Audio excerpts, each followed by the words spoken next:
Hi, in this video we're going to take a look at Cypher.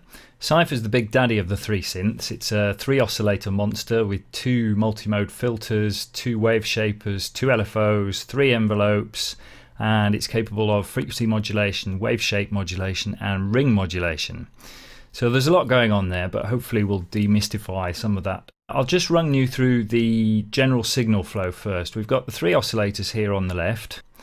And these 3 oscillators can be mixed together using these gain sliders here, and they can be sent to either filter 1 or filter 2 using this slider next to it. You can do this by varying amounts, so you can actually send as much of the oscillator to either filter as you want. Now, attached to each filter is a wave shaper, so this is shaper 1 and this goes into filter 1, unless I have this post button enabled here, which means that the shaper will actually be after the filter. Again, down here I have shaper 2, which comes before filter 2 unless I have the post button enabled, in which case the shape will come after filter 2. And the 2 filters can be routed a variety of ways, either in series or parallel. So let's have a listen to Cypher. I've got a project here with Guru on drums, BFD2 on drums, Strobe on bass and Cypher on a kind of arpeggiated lead sound.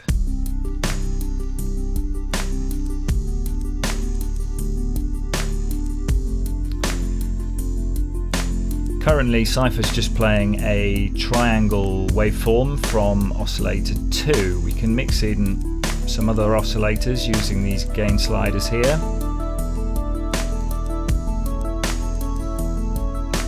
Currently both the filters are off. We'll look at those in a minute. So I can change the wave shape of any of the oscillators using the wave knob here.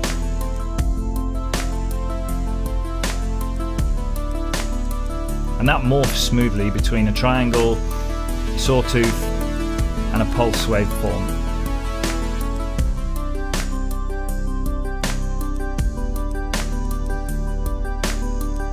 I can change the pitch of each oscillator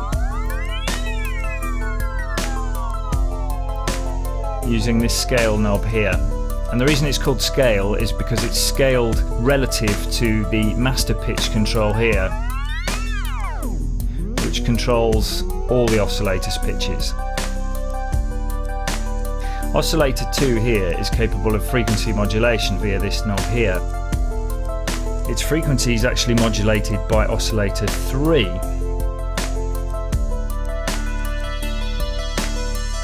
It's quite a classic sound.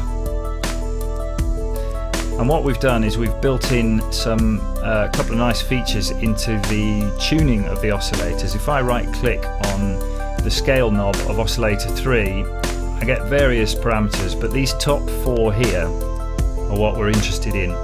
What these are is different ways of tuning the oscillator. The 2 I'm interested in are equal and harmonic. Currently we're on equal, which is semitones. The other interesting option here is harmonic.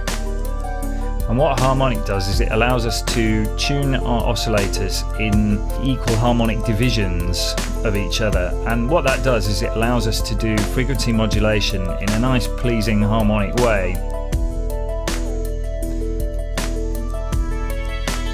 So if I raise it to the frequency and we just listen to oscillator 2, you'll hear the exact effect of the frequency modulation. So that's a normal triangle wave. And I'm increasing the frequency modulation, which is coming from oscillator 3.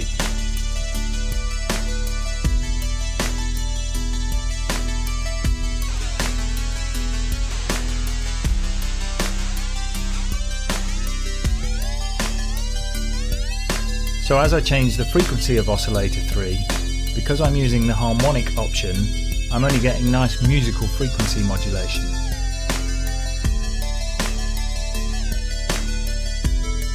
If I change that to off, you'll see that what we get is much more inharmonic sounds.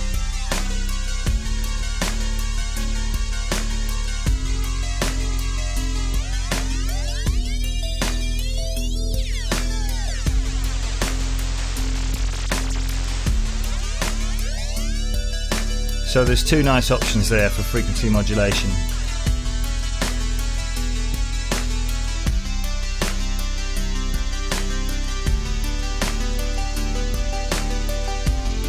So let's take a look at the filters. If I enable filter 1, you hear it instantly coming into play there. What we have is we have a master frequency cutoff knob, and that affects both filters' frequencies.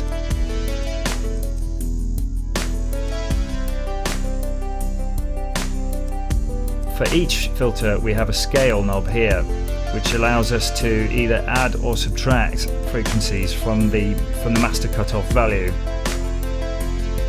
So what that means is I can have, say, a low pass filter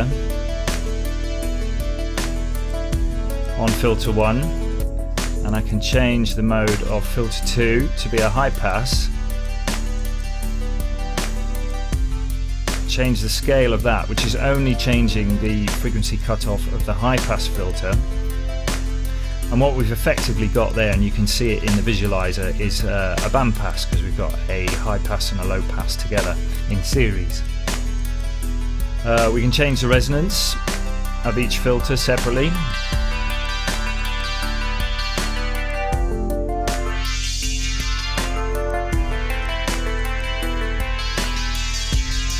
We can apply envelope modulation from either modulation envelope 1 or modulation envelope 2.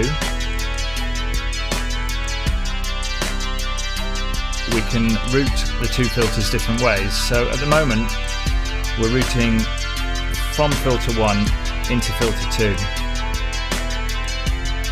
I can reverse that 2 to 1, and I can have them in parallel. When they're in parallel, I can use this spread parameter to pan the filters left and right.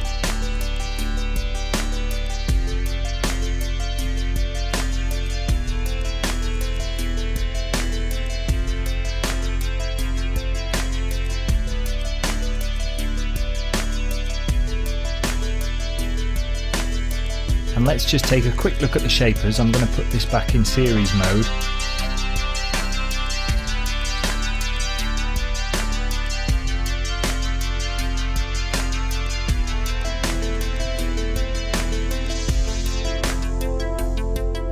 So all we've got currently is a low pass filter.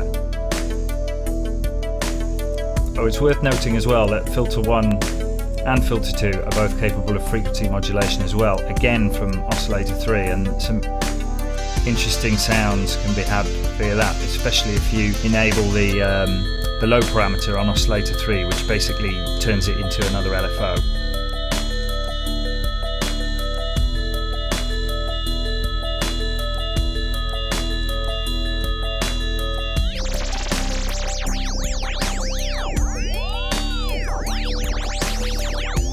What's happening here is when I've got low enabled, the beat parameter becomes the tuning of this oscillator.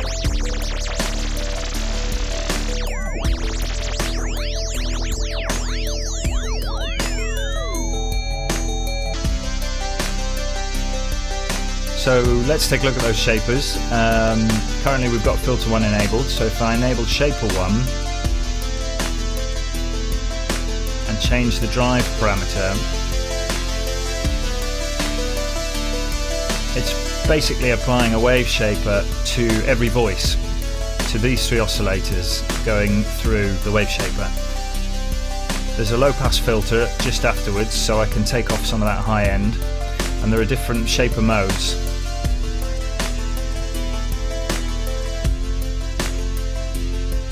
And I can put this wave shaper either pre or post filter, depending on my needs. I'm going to leave it off just for now. Other things we've got down here are all the modulators. We've got two LFOs. These are the same LFOs as you'll find in strobe. They're syncable to host BPM or not. You can change the speed, the mode, which is the shape, and they've got swing and pulse width control.